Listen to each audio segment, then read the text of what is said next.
I'll never forget this story that I heard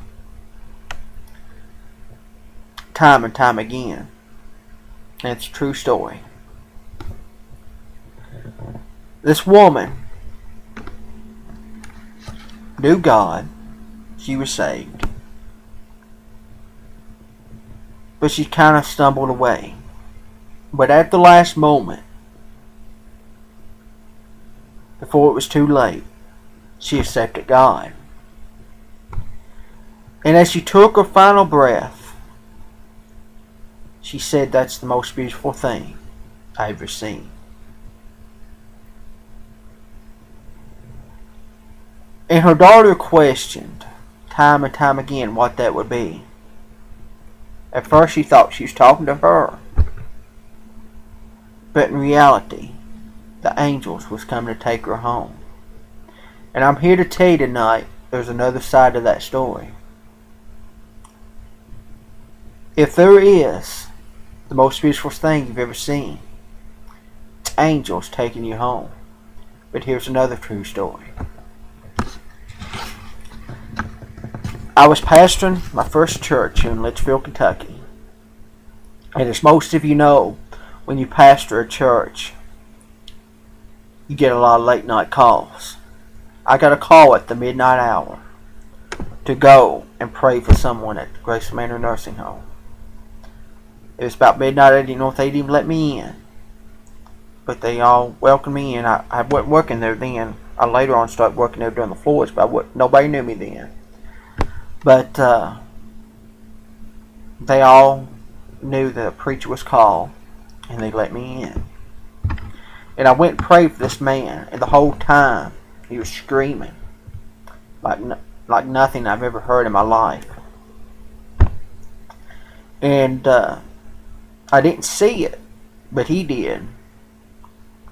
But you could sense death that was all around. And he was on his last moments in his life.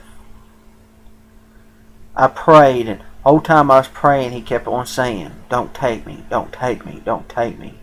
And just started screaming, "No, no, no." And fear was drenched in his eyes. And you could see it all around his face. He wasn't where he needed to be with the Lord, nor was he ever saved. But I kept on continuing to pray for this man. I don't know how long I prayed, but it was quite a while. And after a while, you could hear him quiet it down. And tear-filled eyes. And you could sense the presence, whatever was there, death coming to take him, was leaving. And as it finally left, and you could feel the room get to normal sense, he looked at me, and he says something like this: "What must I do to be saved?" We prayed for his salvation, and God accepted him that day. And not only that, but God healed him. And the next day he was out of that nursing home. Doctors already gave him up to die. Everybody did. They was doing the death watch. He lived at least 5 more years after that. But when he left the last time, he was ready. We need to be ready today. It's not going to be the most beautiful thing you see if your destination is hell. But it's going to be the most beautiful thing you see if your destination is heaven.